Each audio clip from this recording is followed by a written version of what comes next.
So, guys, we discussed this last week on the show, and it is remaining the kind of number one political story in the country right now, and that is these darn pesky kids in their campus protests. It has been an ongoing dispute. Really, Columbia University is at the center of this. I also see a lot about UCLA. But like those are the two that are in the center, but this is across college campuses nationwide, where student organizations are coming together and setting up encampments. They're setting up encampments. They're doing various things. They're calling on their universities to divest from the state of Israel, to all of their university endowments. They want them to take their money out of Israel and companies that are in Israel. And it is a strategy which was used during the protests against South African apartheid, which was incredibly effective. And seeing how this is another apartheid state, as defined by Amnesty International and Human Rights Watch, this seems to be, to me, a pretty clear and obvious, hey, the students who are protesting against this war thing are always right every single time they've done it in history, and the people who try and stop them using state violence are always wrong. And yet, we are now in this position again, where we have the President of the United States giving a national address today, saying that we definitely support the right to protest and the freedom of speech, but protest can't cause disorder. And I thought that was a part. And he also said that, occupying a building is not peaceful protest. And it's like, no, yes, it is. By fucking definition, it is. He's trying to make this claim that if you do something illegal during a protest, then it is not peaceful and it is wrong, which is a claim that I see people lining up all across the country making, as if Nelson Mandela, MLK, Rosa Parks, all of these people didn't go to prison for breaking the law. Fucking Gandhi went to prison for breaking the law and occupying buildings. Was he not peaceful? It doesn't make any sense. There's the classic line that goes around that, liberals think that every single anti-war protest in history was correct except the current one. And it just seems to be so obviously and starkly true in this situation for me. It makes me feel like I'm banging my head against a wall talking to people who don't understand what English words mean. And that's how I usually feel talking to like MAGA Republicans, but it is the majority of the fucking country right now, and it blows my mind. Todd, what were your thoughts? What have your thoughts been on, because you weren't here last week, so what have your thoughts been as this campus protest story has been developing? Yeah, I've been seeing a whole lot about it, and of course, I'm listening to all the people. I'm blue surrounded by red, and so there's. Are you still there, John? Yeah, I'm still there. I'm fixing my camera. You keep going. Seeing people just talk about how Israel's right, and they deserve their own state, and God's on their side. Those same people watching kids setting tents out in open areas on universities cannot abide in the fact these kids should not be here in this space. They have to be removed off of state or whatever these universities own, whoever owns this land that they're staying on. You cannot even abide these kids being in a tent on a university campus, yet pay to attend. Israel should be able to occupy a country of millions of other people, and displace them. Make that make sense. Like kids are peacefully protesting and we don't like it. Send in the cops and rip the ass out of there. But Israel, fucking let the bombs drop, man. Take that country that you was it you, TJ, who posted the video of Harry Truman when Israel first started, kind of breaks it down of like, yep, we moved out the Palestinians and the Israelis came in, and one of these days maybe it'll be good. What was that? I haven't heard that quote. What was that about, DJ? Yeah, so it's a video from like 47 or 48, and Harry Truman is standing in front of a map of the Middle East, and it's got, you know, Syria, Jordan, you know, Lebanon, and Palestine there. And he says that, well, so with the situation, we had a lot of hardliners and the Zionists who essentially wanted us to remove 5 or 6 million Palestinians and replace them with 5 or 6 million European Jews. And we said, well, we can't really do that. It's like that's an undertaking that we can't really do. But they were really hardliner; they really wanted to do it. So we had to find some sort of compromise. And we can. And his exact words were, because it's very difficult to remove 5 or 6 million people and replace them with 5 or 6 other million people and have both sides be happy. So we kind of had a little compromise here. Right? One of those sides in particular is going to be pretty unhappy.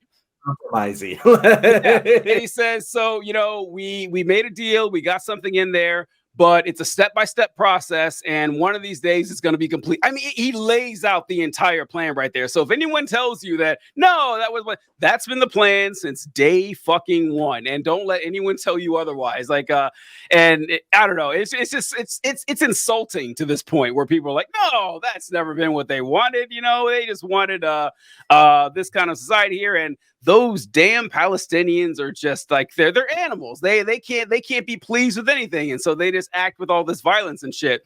And yeah, like what we're talking about with the protests and everything, it is kind of insane. Like John mentioned, like this is the extent of the demands of at least the Columbia University protest. It's like, hey, we pay tuition to go to the school. This school is our school. We are the students here. And we found out that Columbia University puts a lot of money towards Zionist causes. We would rather they not do that. That's it. That is what they're asking for. And they said, because, I mean, they can't do anything to stop the IDF. They can't. But we'd rather not, you know, our tuition and donation money go to fund this project. And the reaction from people's like, how fucking dare you? Who do you think you are? You spoiled, entitled brat. It's like, wait a minute, do we like this whole free speech and protest thing or not? And John, what you brought up is that people seem to really confuse these two concepts of how can I put it? Peaceful protests and non-violent protests, which aren't always the same thing. They're not, because one could say that, you know, breaking windows and kicking down a door is a violent protest. All right, you can say that. Still peaceful though. It's still like no one's getting hurt, no one is getting damaged here. No one is no human beings, like the things that actually matter. And God, I know I for those of you watching the broadcast might feel weird today. I fucked up the broadcast because I was late and I don't have a video, but there's a video that I really hope works that I wanted to show. This is from the Columbia protest, because the students had locked themselves into a building and they had put a sign up there. It was called Hind Hall. They renamed it, you know, for the protest. And Hind was the name of the 6-year-old Palestinian girl. If you guys know the story about her, it was tragic. She was traveling with her family, like 5 or 6 family members, and they were hit by an IDF rocket, and all her family members died. Like, she was surrounded by the corpses of half a dozen of her relatives, and she called for help. And the Palestinians sent an ambulance to go rescue her, blew up her and the ambulance. And that's the people that we're dealing with right here. And so they locked themselves in there, and the cops showed up in a vehicle I have never seen before. I hope this video works. So let me see if I can share this. Oh, it did. Good. Have you guys ever seen anything like this? Like, it is like, I've never seen, it's like this weird armored car with, like, now this that little platform they have on there, they're gonna end up using it to try to storm through one of the windows. And yeah, here it is. So it's kind of like a fireman's ramp in a lot of ways. They're just gonna go up there and try to go in and and break into the windows that way. Now I had never seen that, but I just wanted to point out how fucking dystopian that is. Like, that looks like a version of the Batmobile or something. Like, someone just has this, like, TJ, it looks like they asked the question, how can we make a ladder cost $150,000 and also look like Nazis would use it. That's the answer to the question. Yes, like that looks like an offensive weapon. Like that vehicle, look, it is terrifying. It's like, yeah, a regular ladder or a platform would have done just fine. Would have done just fine. Hell, a barricade, going through the front door, a battering ram going through some cops who are better at climbing.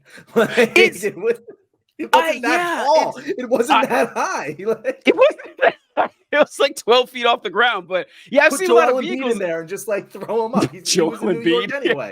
Yeah. but that's what we're dealing with here is that, you have now listen, fine, you can say that the students are misguided, they're wrong, whatever. Fine. Okay. I get it. But the reaction seems to be a little bit much. It seems to be a tad bit much for what they're asking for here. And I posted a video about Joe Scarborough, comparing the Colombia protesters of today with the Vietnam protesters of the 60s. And his comparisons is that they were both wrong. The ones that are shutting down schools for this. He said that they played a clip from some Columbia student in the 60s who she was talking about how, we're putting a stop to everyday activities on campus. We can hold up classes, we can hold up events. We may be able to shut down for the spring, but at the end of the day, this is a giant corporation with a lot of money, and there's only so much we can do. And Joe Scarborough said, it makes just as much sense to have 18 and 19-year-olds in charge back then as it does now. It doesn't make any sense at all. Where are the adults? Where are the adults that are running this university? Why are they allowing this to happen? And I was like, bro, like they were right. Did we skip that part? Did we skip the part that they were 100% right? Go ahead, John. Sorry. No, I was gonna they were right. I remember specifically learning about this in school. I was taught in public school about the Vietnam War and the Vietnam War protests. And did my public school teachings go so far as to say, yeah, the United States is an evil empire and should have never invaded Vietnam? No, but I was taught that the Vietnam protesters were the good guys. Like I was taught in my public school system that the Vietnam protesters were good and the cops who were killing them were bad. And like, I do not understand how anyone can look at this and see how clearly, obviously the same it is as that, and then arrive at the conclusion that both are wrong because they were right. We all know Vietnam was bad. Like unless you're a fucking boomer like Biden, like I feel like everyone who's 50 and under looks back at Vietnam and goes, yeah, that was pretty bad. And the protesters had a good point. I wanted to show because you brought it up. I'm going to share my screen here. The freaking demands. Because they're very, very clear. And it's so hard to find these, by the way. If you look up Columbia University protest demands, you have to like go through certain things to find what these even are, which I think is just very symbolic of, everything. But shit. Okay, no, it's not that one. No, wrong. I'm sorry. Wrong. I'm sorry. This is the wrong one. This is the article I had to go to in order to even find the demands. Hold on, we're gonna try this again. Here, boom. Here we go. So these are the demands. 1, financial divestment of all of Colombia's finances, including the endowment from companies and institutions that profit from Israeli apartheid, genocide, and occupation of Palestine. Ensure accountability by increasing transparency around financial investments. And I think that makes sense. I think that everyone should want universities to be more transparent about what they are investing in. I think it makes sense that if a company is profiting from an illegal occupation, which Israel is doing, it's reasonable that the morally correct thing to do would be to not invest in that company. Number 2, an academic boycott.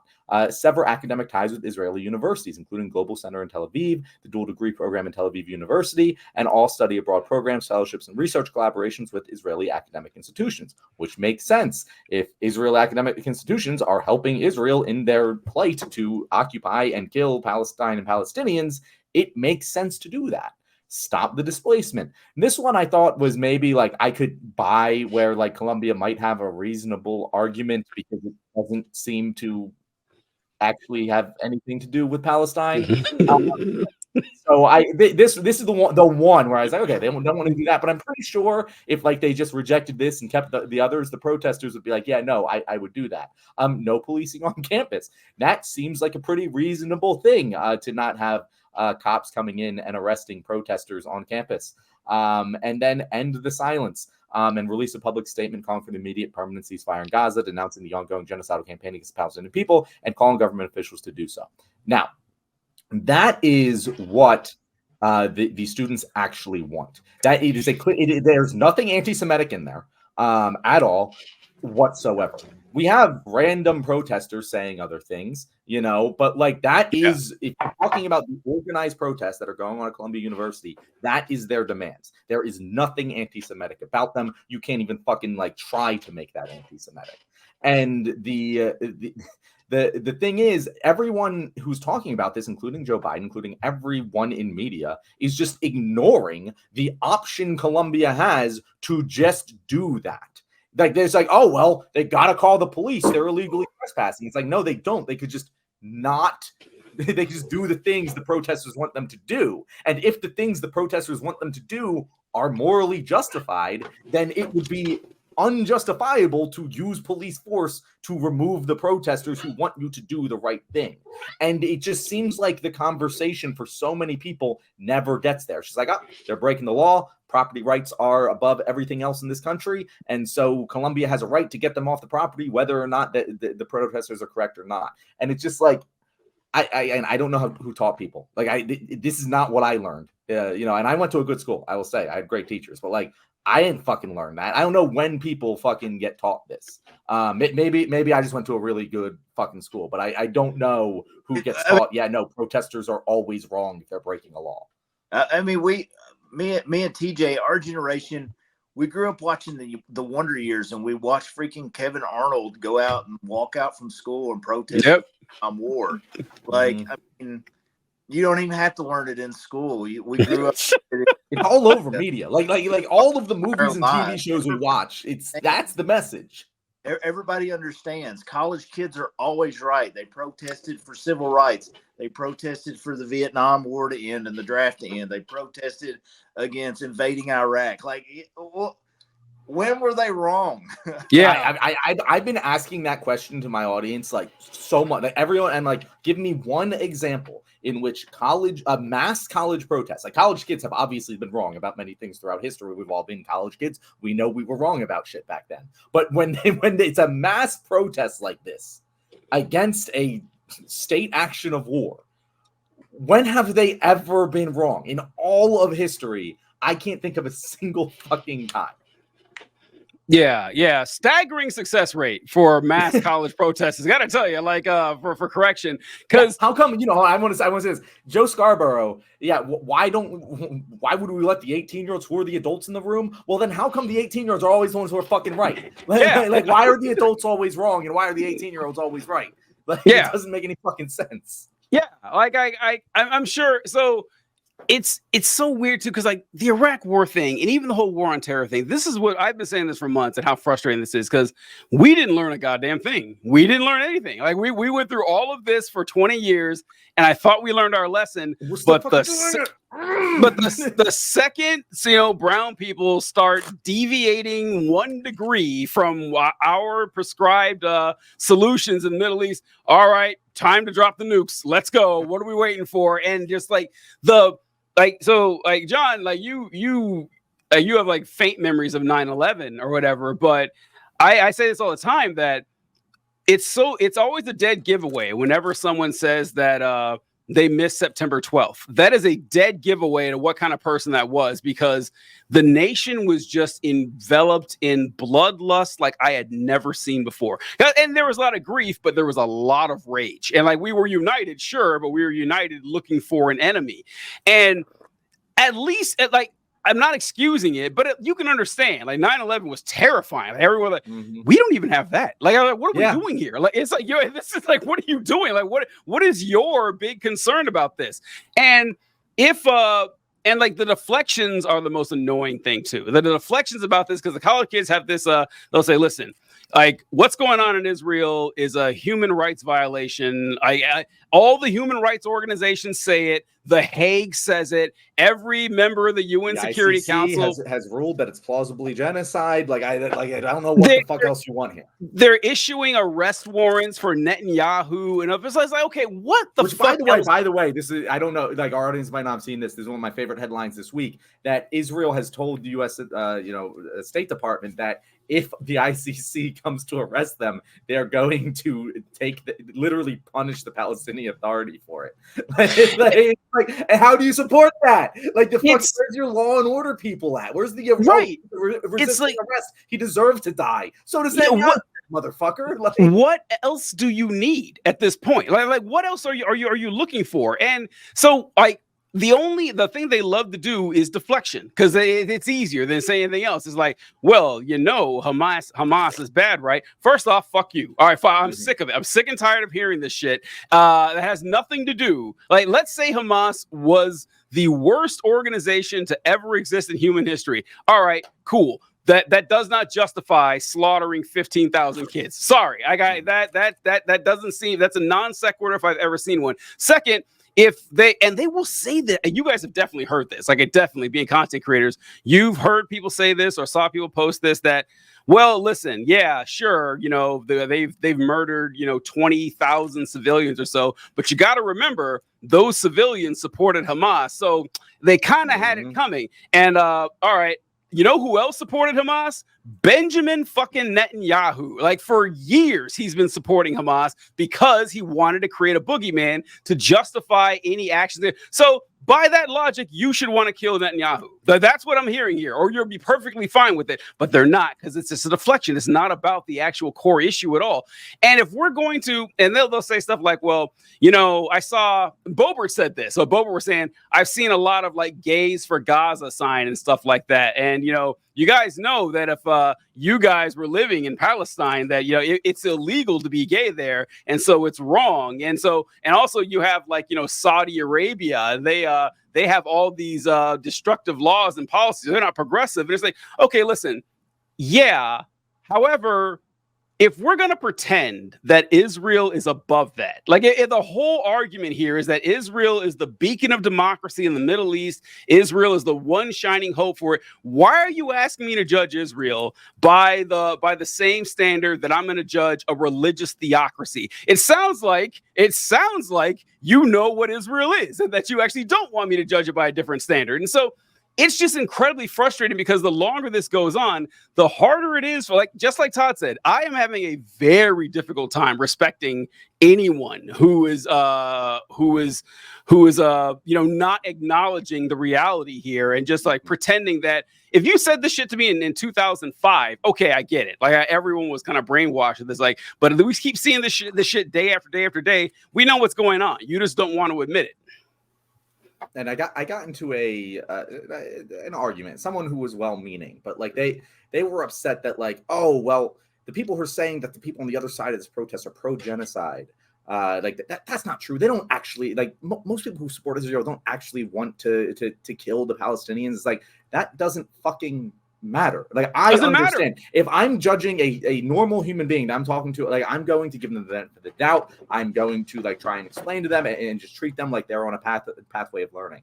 But you don't get to say that about people who should know better, who are the people that these protests are protesting against. The fucking the leaders of our universities, our educational systems should fucking know better. The elected officials of our country should fucking know better. It's like, this isn't a moral judgment. They know what the actual outcome of the policy that they are supporting is, and that is the death of thousands of innocent people and the occupation of Palestinian territory. And that is the outcome. Whether you think it is or not, that is what it is. Just like the people who are pro-life, they might not care about controlling women's bodies, but gosh darn it, the policy they support controls women's bodies. And if the problem with that and treating them as if they're different is that people who want to control women's bodies can just say, oh no, I'm with the other pro-lifers who don't, we just care about the babies.